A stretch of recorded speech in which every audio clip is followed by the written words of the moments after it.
Wei and his small group of friends, Giggles, Hoodie, and Mario, were all avid players of Rucoy Online. However, one day, they started hearing rumors about a catastrophic disaster, expected to be a tornado, in a matter of hours. Fearing that they could be in the path of the tornado, they rushed to their local grocery store, which had an emergency shelter underground.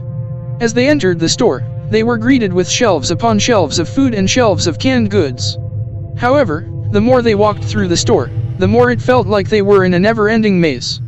The intercom would occasionally flare up with a demonic voice, directing them to the nearest exit, but no matter how many twists and turns they took, they couldn't find their way out.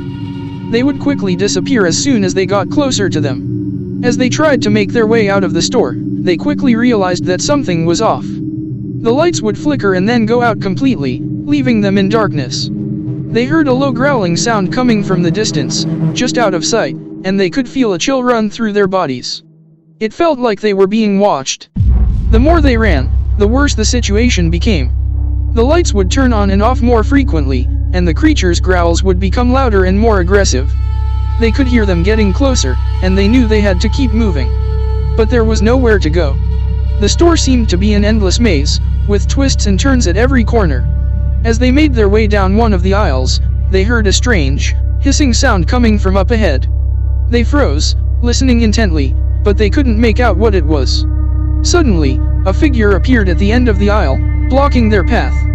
It was one of the humanoids, and they could see it clearly now. The creature was taller than any human, with long, thin limbs and no visible features on its face. It just stood there, staring at them, and they could feel the tension in the air. They tried to move past the creature, but it moved with them, blocking their path. The lights suddenly went out again, and the humanoid's growls became louder. They could hear them all around them now, closing in on them from every direction. It was like they were being hunted. They knew they had to get out of there, but they didn't know how. They ran blindly down the aisles, the creature's growls growing closer and closer. They could feel the sweat running down their backs, and they could barely breathe. They had no idea what lay ahead of them, but they knew they had to keep moving. Finally, after what felt like hours of running, they found an exit. They burst through the doors, desperate to get out of the store, but they didn't realize what they were about to face.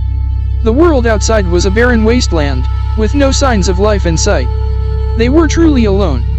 Finally, after what felt like hours, they found the exit.